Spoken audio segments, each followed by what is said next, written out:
మాట్లాడతాను.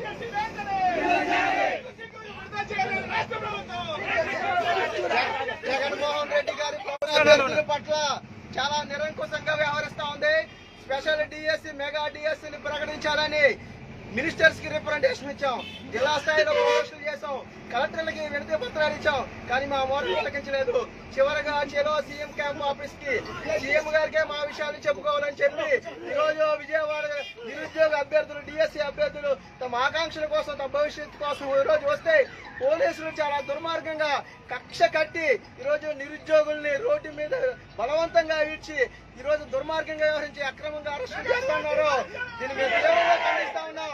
రాష్ట్ర ప్రభుత్వం స్పందించి డిఎస్సి ప్రకటించకపోతే తెలంగాణలో ఏం జరిగిందో అదే ఇక్కడ తిరిగి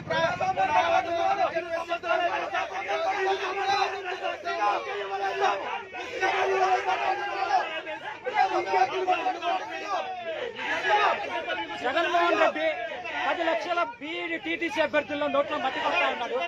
టెట్ పాస్ అయిన అభ్యర్థులు 4 లక్షల మంది. అయ్యా జగన్మోహన్ రెడ్డి, టెట్ పాస్ అయిన కూడా ఎగ్జామ్ పెట్టలేని పరిస్థితుల్లో మీ ప్రభుత్వం ఉందని మేము అడుగుతా ఉన్నాం. బొత్స సత్యనారాయణ గారు, మీరు ఎడ్యుకేషన్ గా మినిస్టర్ గా వచ్చిన తర్వాత టీఎస్సీ అభ్యర్థుల గురించి న్యాయం చేశారని అడుగుతా ఉన్నాం. నిన్న డివైఎఫ్ఐలో కార్యాలయం ముట్టడి చేసిన తర్వాత కూడా మీరు ఒక్క మాట మాట్లాడకపోవడం అంటే నిరుద్యోగులను మోసం చేయడం తప్ప మరొకటి కాదు.